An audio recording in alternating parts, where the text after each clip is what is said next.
For many of you, that sound probably sparks a huge amount of nostalgia. That's one of the most incredible things about Halo. Yes, its mystery, its powerful story, its interesting characters, the subjects it deals with, the places we journey to, the gameplay. These are all integral to the Halo experience, but I challenge any of you to give me one dynamic which makes more of an adverse effect on the feel of Halo than the sound. And I'm not just talking about music here. The music of Halo has always been, for lack of a better word, iconic, to borrow my guy Xperia's expression. But just as important as this is the ambience, the soundscape as a whole. Hey everyone, welcome back to Installation 00, and today we're stepping out of the lore and looking at the sound design of Halo. Halo's theme is now, more than likely, one of the most well-known game themes in history. Its simple Gregorian monk chant need only be sung in a large echoey room, and you can almost guarantee someone nearby will hear it and join in. But more than this, the simple ambience of certain levels and play spaces, the main menu music, the loading ambience, and the dynamic pieces which change in-game based upon events, all come together to give Halo a sound that is utterly unique amongst AAA titles. For many of us, we have grown up with Halo, the sound of Halo being a root of immense nostalgia, brought on by our time playing the game and forging memories with our fellow Spartans. For example, if I play this,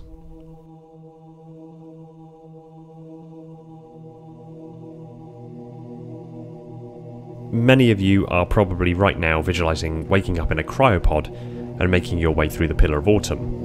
If not that, you're visualizing your favourite level from Halo C simply because it's the sound of the Halo C loading screen that graced your screen and your ears between every level. For me, it's synonymous with my childhood as hearing the old Xbox controller's criminally loud vibration function being nearly as loud as the game itself every time the Autumn was hit by something in-game. And both of those are as instantly recognisable as this.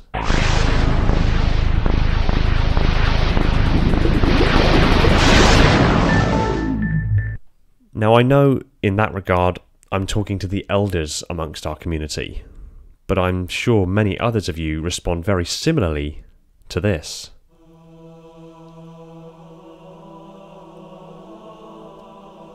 And I know for an absolute certifiable fact that the vast majority of you will instantly smile to this.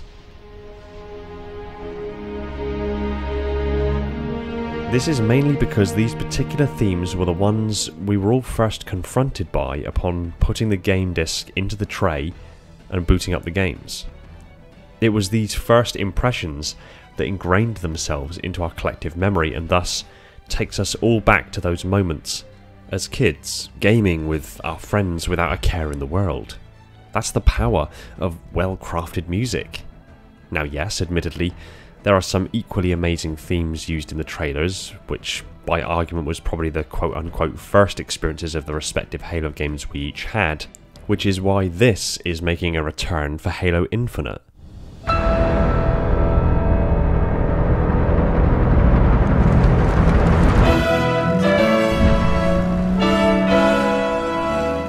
Because this will invoke a powerful sense of nostalgia for those of us who were there when Chief returned to finish the fight, but also because it worked so well the first time around. That first straight E tone of the original Halo 3 trailer was one of those pieces which immediately caught the attention of anybody watching or hearing it. That was exactly the intention of the pieces and was composed by the man himself with that intention in mind. So it seems logical now Halo is set for a soft reboot that they use a familiar theme that not only draws new people into the fray, but draws back those of us who have been MIA for a good while. And someone at 343 knows this to be the case because that's not the only piece they've reused to invoke a certain tone, saturated in meaning and purpose. This is UNS!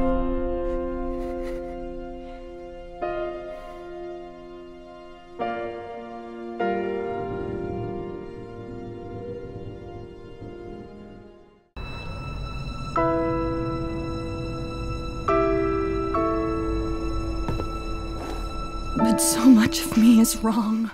The emotional tone of Halo music and its ability to add immense levels of complexity and mood to what's happening on screen is one of its most defining features, and given that there has admittedly been a couple of bum notes in the way of game reception in recent years, 343 are evidently paying attention and using the tools in their arsenal to make adjustments and negotiate that awkward minefield that is the public voice, telling them to give us what we want. We want the same but different. We want familiarity but novelty. We want the old but it has to be new. Not the clearest of messages, let's be honest, and that's on us. However, is it simply because we know what Halo is like that the music is so good?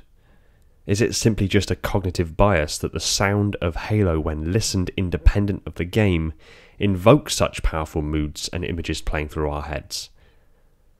Well, in the interest of covering this subject comprehensively, I approached an individual who hasn't played Halo at all, and isn't even particularly familiar with the sound of Halo. Nevertheless, he's a professional musician of immense talent, and I've personally witnessed just how creative he is and how well he can dismantle a musical piece's composition to its functional components. I also trust his judgment implicitly. He also happens to be my brother. You'll find a link to his channel in the card above and down in the description. I sent him some samples of some pivotal pieces from across Halo and asked him to simply make notes and analyse the music, its composition, how it's put together, the emotional tone, and how it made him feel or any images it conjured up. I'll list and play a small sample of the pieces I sent him, and we will walk through what he came back with.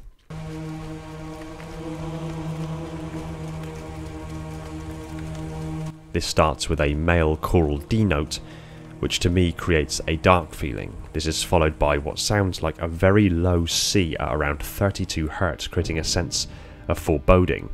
The closer to 20 Hz you get, the deeper sense of dread is created, although it should be noted that those sounds are felt rather than heard. There are very airy sounds in this kind of like FM synthesis, Yamaha DX1, 5 or 7 in places. Those airy sounds create the dark atmosphere.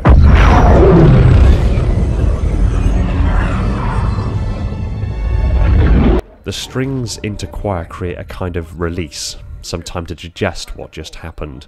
The choral section is in the key of D minor, D of which is a good note for creating tension. This moves nicely into a rhythmic section in G, which contains a metal pole hit I recognised from the old Korg M1. This is what I'd call classic making a plan music, more upbeat, more driving for what is happening on screen.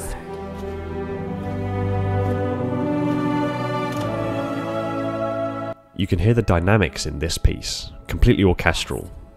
The piano gives a simple octave hit in E while the strings fade in, followed by choir and brass section, eventually in unison and then splitting off into high E and C sharp respectively, suggesting the key of E minor. Rhythm is provided by a military-style snare drum and some low timpani.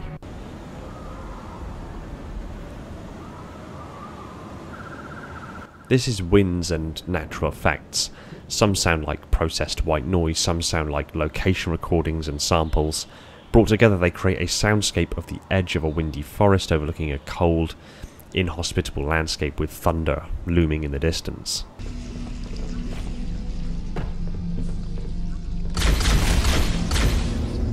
A lot of synth-feel in this one, with many familiar sounds, metallic sounds like slow bells and some faint LFO type sounds to start, and some Korg M1 type percussive effects, gradually introducing some reverse effects similar to what a Roland JV 2080 might produce. Very digital.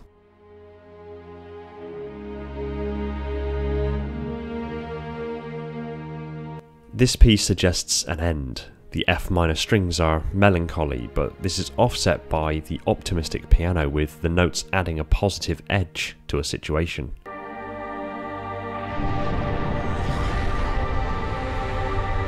The choral intro takes me to a dark city, scarred by war, with its G minor chord, then transitioning to G flat implies revenge for what took place here.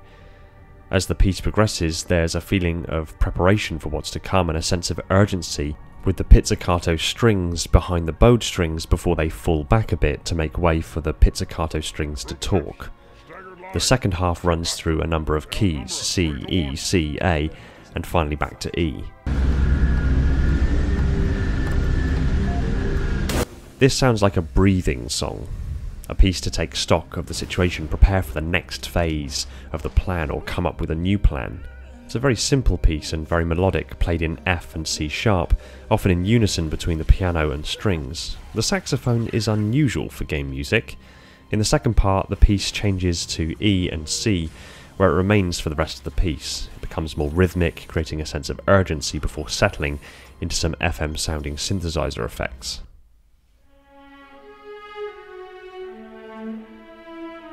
This sounds like a closing song with its epic nature. It implies that things are finished, but that there has been a loss of life, but the war is won. The music starts in C sharp with some delicate cello a little further into the piece before transitioning to E. Towards the end it picks up more and finishes with piano over a short, low E drone. So that's what he came back with. The summary of the pieces given draws some impressive moods, tones and visualizations inspired by the music that often fall very much in line with what those particular pieces of music are denoting or playing alongside. I find it phenomenal that he notices the very low frequency tones in the music that's from the flood cutscene, and bearing in mind that infrasound or sound of a very low frequency has been established to sometimes be the root cause of sensations of dread and anxiety, and has even been known to resonate the fluid in the eyes, causing what appear to be apparitions. It's often believed to be the cause of many paranormal experiences. This is phenomenal for a few reasons. One, he even noticed it in the first place. Two, that these very low tones have scientific merit in producing foreboding sensations. And three, that Marty had the foresight to include these tones in his composition in the first place, back in 2001.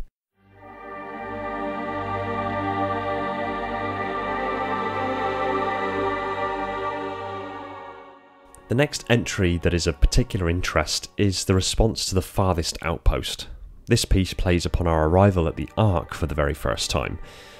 I like that the music inspired the sensation of a dark city scarred by war and a revenge for what took place. This draws, at least in sentiment, immense parallels in what actually took place. We now know that the Ark was the location that set in motion the mass genocide of all sentient life in the entire galaxy. The Ark is a refuge for countless species to survive that process so as to be reseeded on their homeworld and start the slow process of propagation to life's previous cadence. In this regard, it's not unlike a city in and of itself, and in symmetry with this visualization at least, the galaxy as a city. The Ark's position lays beyond the galaxy's rim and is viewable in its entirety in the sky when upon the Ark's surface. Putting the entire galaxy in perspective like this brings the scale of the galaxy, which we struggle to handle, down to levels of practically being looked upon like a neighbourhood. The scars of war and desire for revenge are themes tackled in-game both actively and passively. In reference to the song Unforgotten, he notes that the piece feels melancholic but with some optimistic piano, but that the piece feels like an end. In truth, the piece has played in various permutations over many of the games, and most of these have been during the credits at the end of that particular chapter of the story. I also duly note that when listening to Deference for Darkness from the ODST soundtrack, he noted that the sax is an unusual instrument for game music, which, if we're honest, it most certainly is, but it works. He likens the piece to breathing music, a chance to take stock, or a breather, whilst preparing for the next objective, again morphing into an urgency. The piece plays in ODST after a flashback where there has been a lot of action, back to an abandoned city of New Mombasa at night, giving the rookie some breathing room, while he negotiates his way to the next objective, upon which he is reminded of the urgency of linking back up with the rest of his squad. All of this was gleaned from a guy who knows his music but has no context to the storyline of Halo, and yet draws striking similarities in the emotional tone and story of the pieces in question. That speaks to Marty's ability to capture a scene and almost write it into the very soul of his music. So with this, I think we can comprehensively establish that the music of Halo hits those emotional tones and invokes such imagery in the minds of even those unfamiliar with Halo's story that lay in symmetry with the themes tackled in the narrative. But again, we are all human and have a grasp of understanding of war, suffering, heroism, tragedy, life and death, and as such the relationships of notes, tones and how they resonate with each other and thus with us could suggest that simply its constituent composition would inevitably lead us to these emotional tones. But when you try to put any other music with the Halo franchise, it just doesn't work. But it still goes deeper than just this upper level of inevitability to something more primal in all of us. Groundbreaking research, which was published in 2014, found that there are distinct correlations between music and different areas of the brain, many of which are intimately tied to emotional processing, and interestingly, tension and expectation play a role.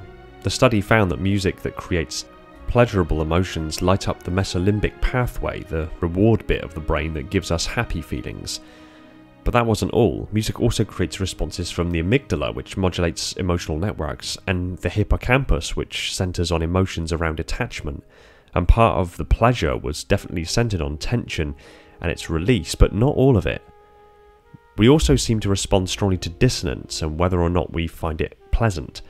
When played dissonant music, subjects' brains surge blood to parts of the paralimbic system associated with various kinds of emotions, but the brain's response to music isn't just embedded in the here and now, it's acutely attuned to the past. It appears that music has a unique power to invoke emotional memory. Memories formed around music can have strong emotional centers, and those involving emotions can be drawn out by using music that was either explicitly part of the memory or was tangentially related to it. And this relates to something else odd about music and emotion. It grows with familiarity. Our emotional response to a piece of music, according to a 2011 study, is much more intense if we're familiar with it and carry the memory of our previous emotional reactions. Music may calm and soothe, but it also appears to be intricately tied to the ways in which we preserve emotional memory. This means that the music itself actually stimulates our emotional memory centers of the brain. So when we're experiencing the game for the first time, the music is not only setting the tone for the narrative, but also actively encouraging our emotional memory and stimulating the formation and recollection of those memories. The ambience of Halo is as important as the music as a whole. The ambience are those moments in between the parts that drive forward the narrative. The low-toned hum that persists when moving through the library are a prime example. As previously stated, this low hum is more felt than heard. It does well at instilling fear and anxiety and dread as you move through the flood-infested corridors of the library, and this is furthered by the what I call drowning effect that gradually envelops you the further you venture into the library.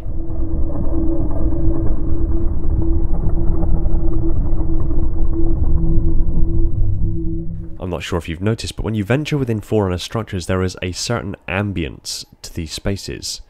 I vividly remember this sound, this ambience, suggesting a form and function more complex than a human mind can fathom, and intricate concealed spaces that resonate when the air moves through them. In truth, even the use of silence can be a powerful tool for building tension and atmosphere. Stand quietly on the map Epitaph in Halo 3, you'll just hear the sounds of the environment.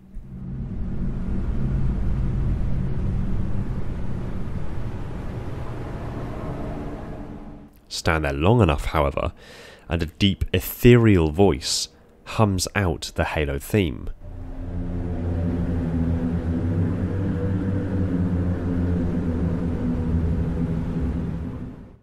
This silence, this quiet, followed by subtle ambience, suggests a presence within the structure that cannot be seen but makes itself known by voice alone. Who or what is this presence? What are their intentions? Why does it sing? This, combined with what little information can be inferred from the map in question, builds up a comprehensive picture of the lore of this environment, of this structure. Every single map and every single level has this same world-building soundscape. It gives the world a sense of being that matches our expectations enough to be intuitive, but different enough to invoke the idea of something unknown, intangible, and utterly alien. Given that sense of sound is one of the earliest of our senses to develop, sound is intrinsically connected to our very sense of being, and its connection to our memories is the root of our emotional attachment to Halo, our experiences, and our childhood. In modern day life, we are bombarded on a day-to-day basis with stimuli. We are surrounded by noise, traffic, machinery, construction, the background droning of 1,000 voices, the noise of a crowd, airplanes, trains, general background noise of life. Our brains filter out most of this, but it's inevitable that much of this noise makes it through to our awareness. Noise is characterized by a sound that is loud or unpleasant, or that causes disturbance. The difference between noise and music or ambience is that our brains process sound and decide if it's noise, if there is no discernible rhythm or melodic procession or any tangible sounds that would be associated with being music. So noise is the unwelcomed consequences of life moving on. Music is an opportunity to freeze a moment in time and think not of the movement and noise of life, but of being in the moment and taking stock of all that matters.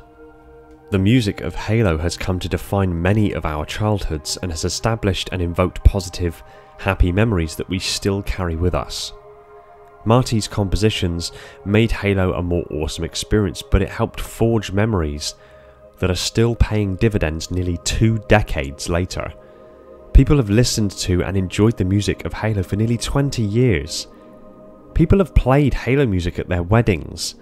There have been children born in this past 20 years who likely heard Halo music being played while they were still in the womb. Think about that. There are human beings alive right now whose earliest experiences of the universe were this.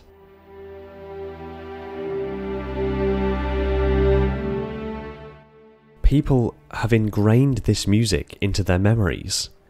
People have created renditions of this music in their own performances. People have listened to this music to get them over anger, depression, a broken heart, and even loss. There may even be people whose last will and testament included having Halo music played as they made their final journey back to the earth. That music then forever being associated with the memory of that person, that soul, to be carried by all those present for the rest of their lives. Life, for better or worse, continues on. In our childhood, the sound that came to define mine and many of our happiest memories was often Halo. The memories of booting up your console, starting up Halo and playing a game that you resonate with people that you couldn't imagine living without, is a memory many of us share. As a child, you have no commitments, no bills, no responsibilities. You live freely, without fear, without boundary. Over the years, we have grown past childhood into adolescence, into adulthood. Here, many of us have been greeted by the realities of life. Work, bills, commitments, responsibilities, and one by one, our squad of fellow Spartans dwindled. One by one, life filed each of our brethren as MIA. What is currently left is the memories we still have of fighting side by side with our friends. And these memories are most immediately triggered by the sounds we experienced at the time. Every song that invokes a memory, every time we listen to a piece of music that moves us, we are listening to the theme tunes of our childhood, the memories of our fallen few, the legacy of those still missing in action. Music can bring us back to a moment in time, irrespective of time itself. And these songs are our time machines to a past we remember fondly and hope to see again.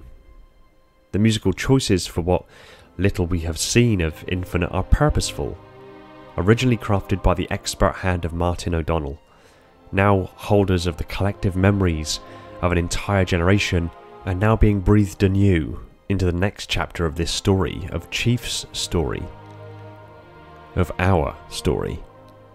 The music is now taking on a new form. It is becoming a rally cry, roll call, a call to action. Those of us who have been MIA will hear it. They will heed the call, and they will return to us. A new chapter is beginning, and just as it was for so many of us in years since past, the music will be the first thing that draws us back into the fold, back to the battle, back to Halo.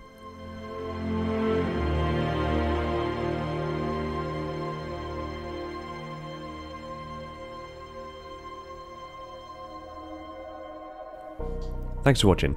Stick your comments down below, I look forward to what you have to say. Again, massive shout out to my brother Matt for his assistance in the analysis of the music. If you're a fan of prog music and want to hear some of his stuff, I'd highly recommend you follow the link in the card above or in the description down below. The man's got some serious talent. I want to give a quick shout out to my patrons: Neek the Silent Cartographer, Brian Sebastian, Red Sea, Stork of the Realms, Falcon X003, Alvin, DW, Flaming Halo and the Revanche that holds the mantle, my glorious Reclaimers, my loyal Metarchs, and all the other patrons that have jumped aboard to support the channel. You guys are awesome, and all of this wouldn't be possible without you.